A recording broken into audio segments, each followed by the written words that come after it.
Thank you for listening to the show on Really Big Something Channel. Talk Radio 560 KSFO.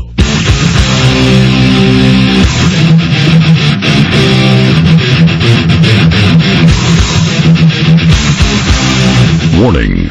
The Savage Nation contains adult language, adult content, psychological nudity. Listener discretion is advised.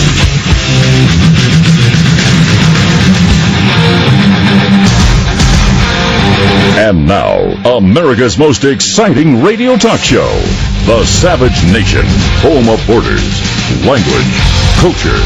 And here he is, winner of the National Radio Hall of Fame Award, Michael Savage.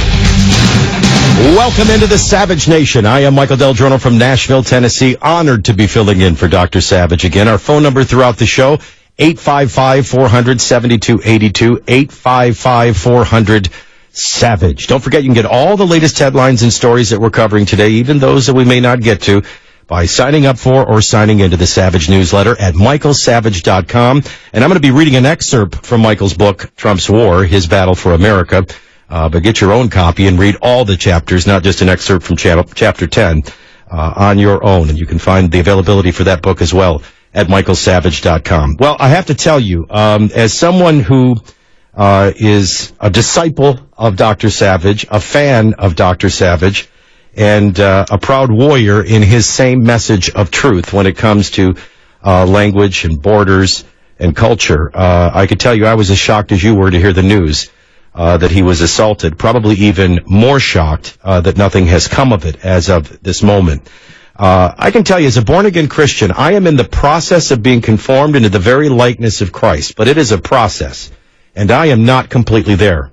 And I would have loved to have been filling in for Michael Savage at that restaurant outside of San Francisco. I don't know what has become of this country, that we have lost the basic respect of our elders. For somebody to throw a 74-year-old man to the ground and harass somebody the way that was done, not to mention a 12-year-old poodle, it's enough to get me to backslide. I would have loved to have been there. And I'll tell you, there's an unsung hero in all this, the patron at the restaurant that did try to jump in only to get hit. So all of us, of course, our thoughts and prayers are with Michael. That's got to be, that's a horrific experience for anyone. What I want to unpack for you today is, and again, we live in a culture, and Michael is so right when he said language, borders, and culture, because nobody ever discusses that openly. We are in the midst of a cultural war, and we're playing for not just our time, but for all time. And I don't want to be the first to tell you, we are losing. We have abandoned all sense of decency. We can't even figure out what freaking bathroom to go to, let alone distinguish the difference between debate, disagreement, even protest, and assault, rioting, and violence. And there is a very clear pattern here. Now, the one thing I would like to jump in, I don't know if Michael did it in his 3 days since the assault on the air, but if you think these people hate Donald Trump, you've missed it. They didn't hate Mubarak in Egypt. They hated what he stood for. He was in the way of their overthrow, in the way of their coup d'etat, if you will. And they don't hate Donald Trump. As Hillary made crystal clear, you're all deplorables. They hate your God. They hate your worldview. They hate your vote. They hate your voice. They hate your existence. And it may be manifest and directed towards Donald Trump every day, or Michael Savage earlier in this week, but I assure you it'll get around to you. Now, Michael says it best in his book, and I wanted to, if I'm going to fill in for him, if you haven't had a chance to get the book, Trump's War, The Battle for America by Dr. Savage, this is chapter 10, Soros's brown shirts. Just as the First Amendment does not allow the government to suppress dissent, it does not sanction using violence to promote one's message either.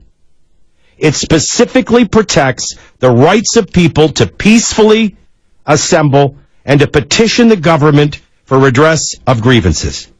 Yet Obama and his cohorts in the media have repeatedly characterized the domestic terrorism perpetuated by groups like Black Lives Matter as peaceful protest. I would never correct Dr. Savage, but I will interrupt this text to tell you I actually think the first origin to exegete is spring in Egypt. Because there's nothing that Obama did concerning Egypt. By the way, keep in mind, Barack Obama's first speech as President of the United States, he went to Cairo.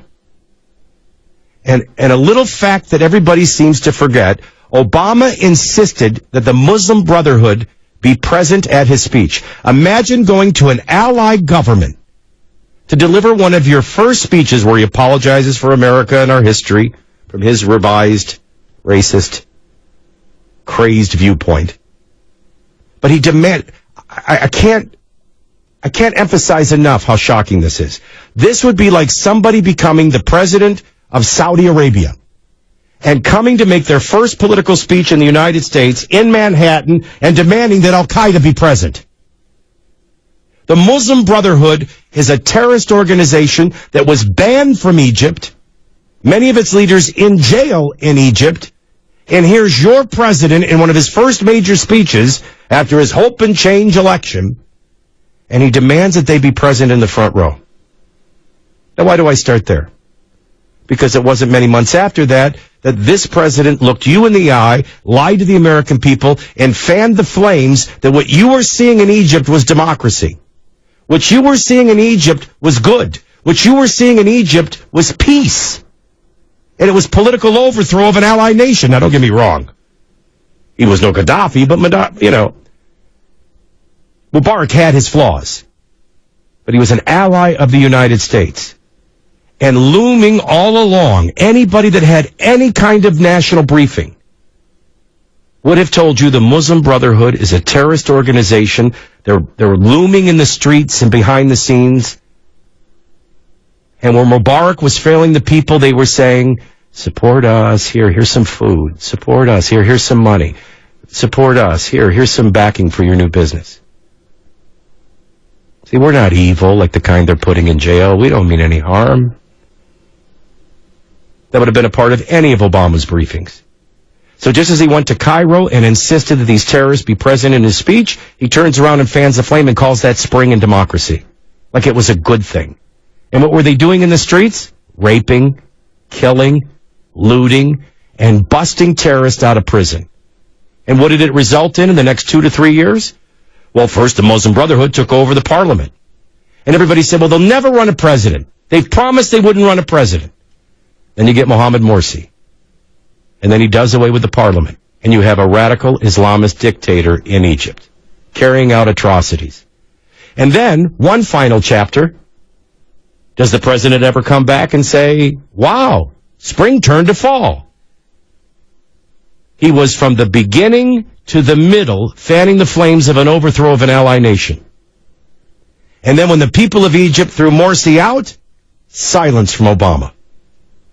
Let me tell you something. Michael Savage is a brilliant, brilliant man. And he's laying out to you a war, and it's a war for keeps. As I've often said, there's a cultural war. We're abandoning our Judeo-Christian God, specific God, his ways, his truth, his life, societal norms of what marriage is, what family is, what respect is, what tolerance is, and what validation is not required. And this worked for us because regardless of where people came from, they assimilated. And if they didn't like it, they stayed where they were. But they didn't come here, populate, and create the very things they fled from. Now I'll go one step further, and I want to explain to you the difference between tolerance and new tolerance. You see, tolerance requires me, by my founding fathers and my Heavenly Father biblically, to be respectful of people. Meaning if somebody's engaged in homosexuality, I don't go around bullying them. I don't go around harassing them, emailing them, sabotaging their Facebook. I'm respectful. They're dealing with, from the eyes of God and the Word of God, their sin, and I'm dealing with mine. But that isn't what they're wanting. They don't want your tolerance. They don't want your acceptance. They want validation. Even if it means denouncing your God, your worldview, your voice. And the same is applied for the race wars, the same is applied for the gender wars, the same is applied for the socioeconomic wars. What the hell is rich anymore anyway? Anybody that's got a penny more than you. So we see envy, which is different than jealousy. Envy believes that it belongs to them and you don't deserve it, and if they can't have it, you can't either. It destroys it for everyone. That's the spirit of George Soros. There are so many ties. The last thing I would want you, and I think the last thing I would want, I would think Michael Savage would want, is for you to feel sorry for him and think this is about him. This is a war for America. And while Trump gets it daily, and Michael got it this week, I'll get it next week, and you'll get it the week after. They don't hate Michael Savage, and they don't hate Donald Trump. They hate your God. They hate your existence. They hate your worldview. They hate your voice, and they hate your vote. And they'll kill you if they get the chance, and they will silence you at every turn. That's where this is headed. Now, you might think, who's this guy filling in for Michael Savage? He sounds as crazy as Dr. Savage. You're damn right I am. But I'm going to lay it out to you. And I start with Obama in Cairo, and I will move to Obama with Black Lives Matter, and we'll piece together everybody else that is inciting this. We will break down this cultural war and how it leads to a 74-year-old man and his 12-year-old poodle being assaulted. This has been ginned up for decades by Hollywood, the mainstream media, the intelligentsia. Now listen, I understand as well as anybody, we live in the divided states of America, and no longer under God. Under all gods or any god, anything goes. And we are completely divisible. But let's break these down one at a time. We've got several losers to look at today. From Obama and 8 years of ginning up this division and violence in the name of peaceful protest, whether it's Egypt or America, whether it's Chris Evans, Captain America. He's enraged and furious because he doesn't like the outcome of the election. Welcome to my world for 8 years. To the rioting in Portland, to the attacks on Dr. Savage, to Monty Python's Eric Idle. Eric thinks he's being tolerant, merciful, and gracious by saying if you deny climate change, yes, you should be charged with crimes of humanity. But because you're stupid, they'll give you a humane death. To rap singer Bow Wow. It's all around us. And I got news for you as far as our top story of the day goes. According to Homeland Security, it's only getting worse. We'll also look at North Korea a little bit later on as well. And, the little sticky thing like facts. Obama hanging out in Hawaii before a judge makes a ruling, kind of like Loretta Lynch was hanging out on a tarmac with Bill Clinton. That and more coming up, along with your phone calls. Filling in for Dr. Savage, it's my honor. Michael Del Giorno from Nashville on the Savage Nation. Join the Savage Nation. Call now, 855-400-SAVAGE, 855-400-7282. Savage. The Savage Nation is sponsored by Swiss America, the only company I trust with my financial future. Call 800-289-2646 or SwissAmerica.com. Thank you for listening to the show on Really Big Something Channel. You're listening to Michael Savage and the Savage Nation on Talk Radio 560 KSFO.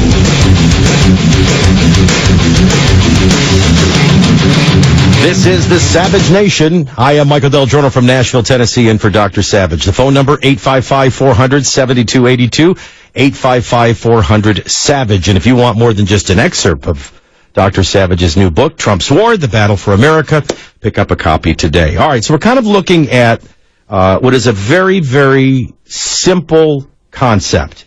What is debate? What is disagreement? What is even organized protest? That's fine. Assault, rioting, inciting, and or acts of violence, not fine. Now, that should not be an easy equation to discuss with the American people. But we don't have honest players in the game. Not from K through 12 to any university campus. Not from ABC, NBC, CBS to CNN or MSNBC. I use the example of Barack Obama in Cairo with the Muslim Brotherhood. I could use Barack Obama on Michael Brown or Trayvon Martin. You see, that's how they do it. It's an attack of inference. The Trayvon Martin, if I had a son, it would look like Trayvon Martin. Really? Well, then you'd be an enormous failure as a parent. He was thrown out of a school by his father, a broken family, for burglary. He was thrown out of his for graffiti, and then they found stolen items in his locker. He wasn't walking by a gated white community and attacked just for being black. He was coming back from a convenience store with a drug concoction. And he attacked the neighborhood watchman and killed him. Was going to kill him, threatening to kill him, pounding his head into the cement, trying to kill him when he was shot and killed. There's a difference. And twice the size of the person he was attacking. And when the facts all come out, not a peep. Because the inference was all you needed for an ignorant, apathetic, shallow America. Especially one that is blind, half of it, that is blind to the truth and facts. That's moral relativism, right? Facts don't matter. There is no truth. In Michael Brown's case, was he not robbing a convenience store? Was it a marijuana deal and he came back for his cigars? He gave the marijuana, he wanted his cigar. Either way, never mind that you saw him choke the owner and throw him. And never mind he tried to take a gun from Officer Wilson and kill him, and we know because the DNA is inside the officer's vehicle. The gun went off and it went right through Michael Brown's hand. And despite all the lies you were told, he was charging the officer trying to kill him. Because when you're twice the size of the police officer and you're going after his gun, that's a life or death situation. That is a reasonable moment for ultimate force.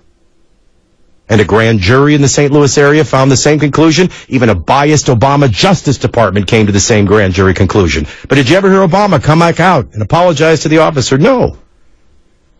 And they'll do the same with Russia. They'll have you convinced that Russia tampered with all our voting machines and Hillary won. But they changed the votes. Rather than the revelation, we don't know who, hackers doing the job from hack media that doesn't do their job anymore, revealed some inter-campaign embarrassing things. But the inference is that Donald Trump, in cahoots with Russia, and all of us who support Donald Trump are now comrades of Russia. And these are the emails I get. And none of them think I have the worthiness of life, let alone an opinion or a voice or a microphone. And you're like, where did this come from? And I want to be the first to chime in today and tell you, decades of conditioning, decades of inciting, decades of ginning up. But I'm going to give you just my top 5 examples coming up after the bottom of the hour break. From a former attorney general, from an ACLU chief. Heck, we got Captain America chiming in. And that household name, Bow Wow, sticking up for his Uncle Rapper. I mean, the only thing left shocking in life is the truth, isn't it? Well, that's all we got for you today. I hope you enjoy it on this March Madness St. Patrick's Day Friday on the Savage Nation. Stay with us. Join the Savage Nation. Call now, 855-400-SAVAGE, 855-400-7282. Savage. Now back to Michael Savage on Talk Radio 560 KSFO.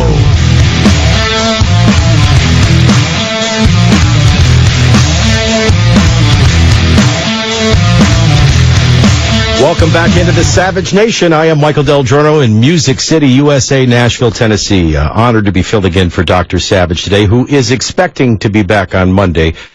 He's still being treated for injuries, and our thoughts as a Savage Nation and family are with the doctor. 855-400-7282 is the phone number, 855-400-SAVAGE. I want to tell you a funny little story, and again, I don't think Michael would have a problem with this. I hope he's not upset that I'm even talking about what happened to him. But let me tell you how Italians handle things differently. We got a couple of egomaniacal, blowhard conservatives in the marketplace that wanted to chime in and attack our morning show host for having a much more deeper, meaningful conversation about a proposed tax. He wasn't supporting the tax increase, but he was having a more meaningful, deeper discussion about how to solve it.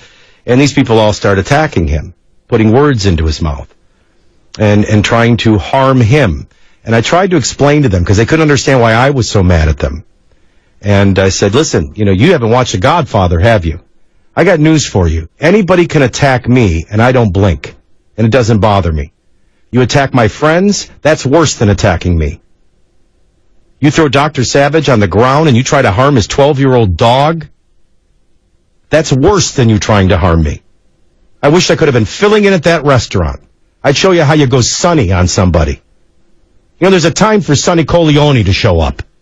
And you beat somebody with a garbage can. But this is the level of disrespect This is the level of violence we're experiencing in America. How did we get here? Well, it was a long journey to becoming the divided states of America. And then it was an even longer journey for the brainwashing and a cultural war from K through 12 to the intelligentsia at universities to mainstream media to Hollywood to show you how to carry this type of intolerance out. I got news for you. The man that threw a 74-year-old man to the ground, and I'd give anything to have been there, doesn't just disagree with Michael. You don't like what Michael Savage says? Don't buy his book. You don't like what he says? Don't listen to his radio show. Don't bother him at a restaurant, and don't throw an elderly man down. And I wonder if there'll be any consequence, because there never seems to be.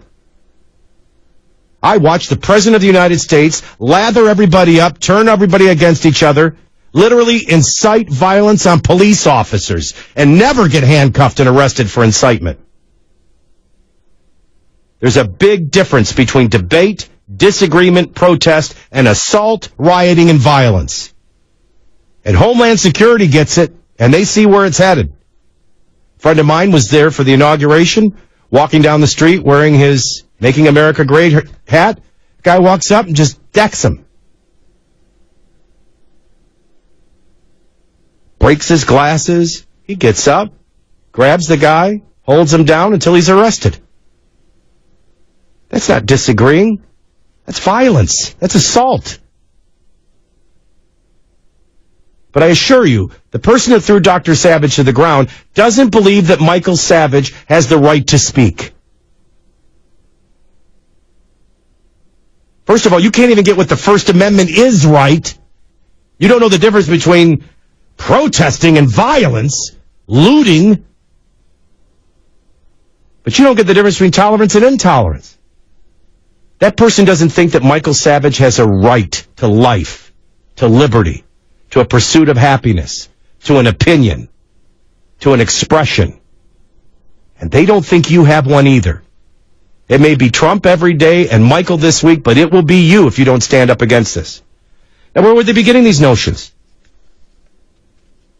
Well, we don't have to go far. Here's Loretta Lynch. Cut 1. I know that this is a time of great fear and uncertainty for so many people. I know it's a time of concern for people who see our rights being assailed, being trampled on, and even being rolled back. I know that this is difficult, but I remind you that this has never been easy. We have always had to work to move this country forward to achieve the great ideals of our founding fathers. And it has been people, individuals who have banded together, ordinary people who simply saw what needed to be done and came together and supported those ideals, who have made the difference. They've marched, they've bled. Yes, some of them have died. This is hard. Every good thing is. We have done this before, we can do this again. Time of great fear and uncertainty? This is a time of great confidence, great optimism. Have you looked at the Dow? A time of great prosperity. We just had an election. The majority of the American people have spoken, and they didn't speak in fear and uncertainty. And don't you love how they hijack the noble, true civil rights movements of the past, or the really righteous actions of the past, for anarchy and chaos? Or how about cut 2, ACLU chief, Anthony Romero. Let's see if anything he's saying could be insightful or taken the wrong way.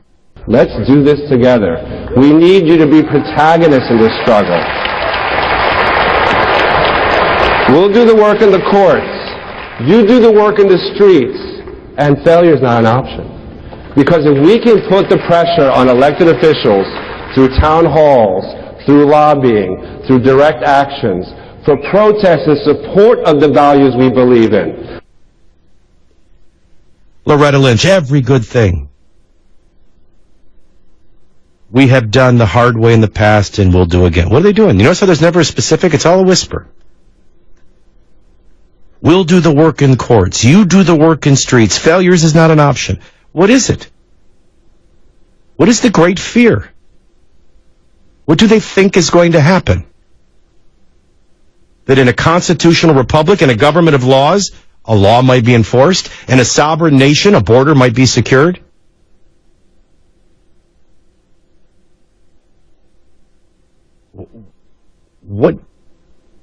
What do they feel they have to go to the mattresses over? Anyone that disagrees with their worldview, their narrative.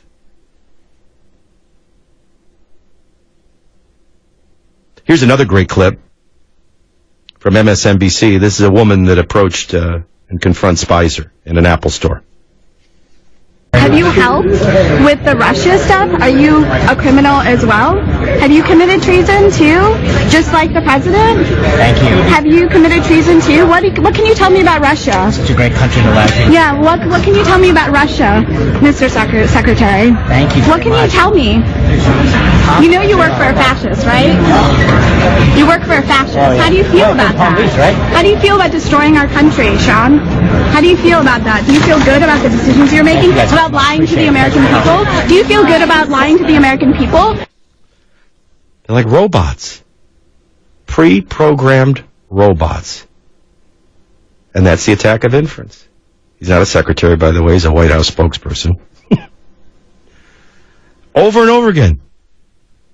Like a record with a skip.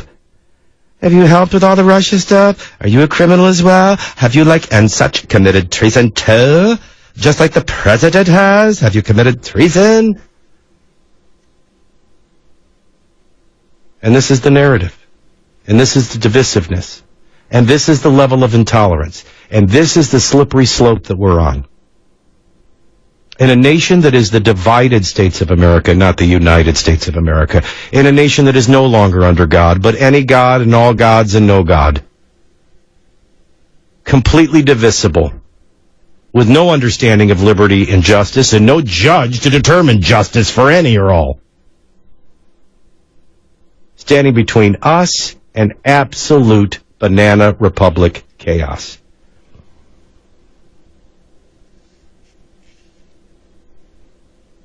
Well, the Department of Homeland Security just looked at a field report with their intelligence branch and analysis in North Carolina, and it found that negative adverts and political rhetoric during the campaign contributed to the incitement of violence. Unclassified reports obtained show events including the post-election rioting in Portland, the vandalism in Washington. Department of Homeland Security assesses that anger over the results of the 2016 presidential election continues to be the driver of domestic terrorist violence. And you watch the mainstream media, and you watch professors, and you watch leftists continuing to pound away that Hillary won the popular vote, as if our founding fathers ever intended mob rule. Donald Trump, in a near landslide, won the presidency. And just because we have spent generations rewriting history in Hollywood and in universities and in K through 12 Common Ed textbooks doesn't mean that the Electoral College doesn't have an enormous purpose to prevent mob rule. But that's not how they use it. Of course, in the attack of inference, it's some kind of illegitimate win. The whisper campaign of Russia, though not proven. You know, people always ask me, how did Trump win? All of the above. When you're running a candidate that 70+% of the American people know is a liar, that almost 80% of the American people find untrustworthy, that's a flawed candidate, who obviously made some very tactical and strategic, flawed campaign decisions about where to campaign and how. And the whole identity politics blew up in her face. But ultimately, it was a referendum election. And not against another party from a party or towards a party, but a movement, an authentic grassroots movement of the American people, and a mistrust for all politicians. As Ronald Reagan said, the government isn't the solution, it's the problem. These politicians and their influences and lobbyists and their self-ambition, that's the problem. They create them, and therefore they can't solve them. There was a movement that looked at the left and said, we gave you 8 years, there is no hope and change. The right looked and said, well, we gave you control of the House, you did nothing to stop the out-of-control spending. We gave you control of the Senate, you did nothing to overturn and repeal and replace Obamacare or defund executive amnesty. You're all full of it. It was a referendum election against all politicians. And here comes a guy that's not a politician and a successful businessman. And he rides the crest of that movement. And then the Democrats meddle in their own primaries, in cahoots with the mainstream media. That's all the WikiLeaks really revealed. Not ties between Russia and Trump, but between the mainstream media, dishonest and biased, and a dishonest DNC. And what'd they do? They shot themselves in the foot. They had an outside candidate in Bernie Sanders. Yeah, he's a socialist, but they rig the primary, and they get the ultimate establishment candidate, Hillary Clinton, flawed with lies and untrustworthiness, running a flawed campaign and then loses, and then everything we're seeing is still the manifestation of that anger? And where does it come from? The media every night telling them and playing upon their spirit of ignorance and envy that something was stolen from them. Michael Savage shouldn't sue that restaurant or sue that person. You know who Michael Savage ought to sue? ABC, NBC, CBS, CNN, MSNBC, former President Barack Obama. These are the people that have ginned it up, and they're still ginning it up. And as I've said from the beginning, it may be Trump every day. It may have been Michael earlier in the week. But trust me, it's you they hate. They hate your God. They hate your viewpoint, your worldview, your opinion, your vote, and your voice. And they'll settle for silencing it one way or another. Before we move on with other examples, we'll take some of your calls when we come back. Michael Del Giorno from Nashville, Tennessee. Honored to be in for Dr. Savage, who hopes to be back on Monday, still recuperating. 855-400-7282, 855-400-SAVAGE. Your call's next on the Savage Nation. Join the Savage Nation. Call now, 855-400-SAVAGE, 855-400-7282. Savage. The Savage Nation is sponsored by Swiss America, the only company I trust with my financial future. Call 800-289-2646 or SwissAmerica.com. Thank you for listening to the show on Really Big Something Channel. Michael Savage, weekdays from noon to 3 on Talk Radio 560 KSFO.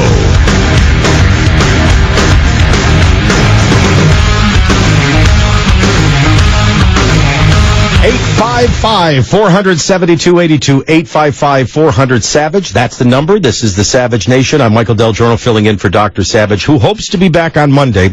He's being receiving medical treatment for his injuries.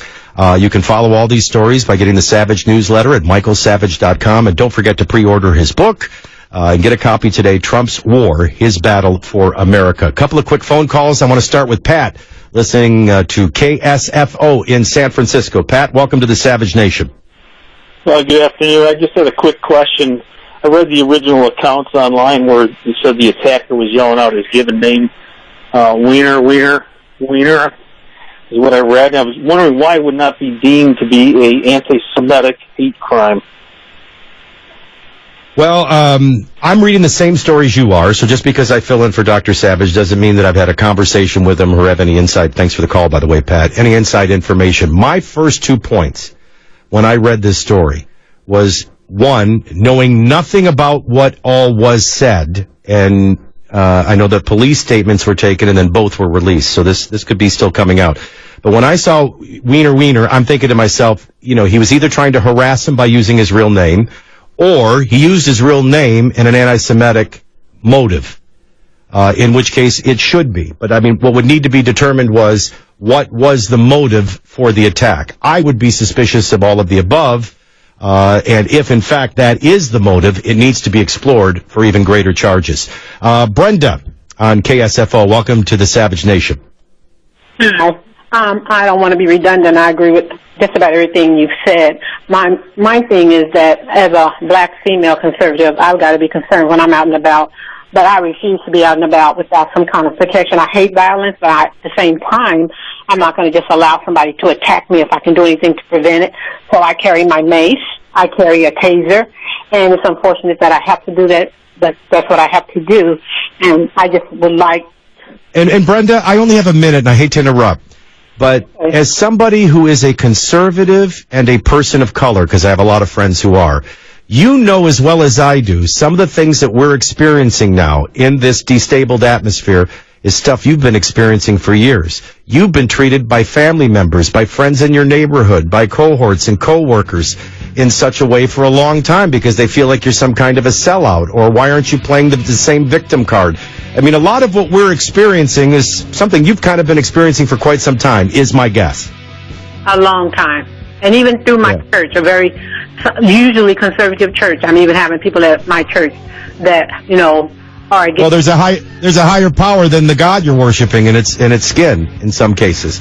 Yeah, I just find that fascinating. I'd like to have you back sometime as a guest to tell everybody what you've probably been living for decades that we're now just beginning to live.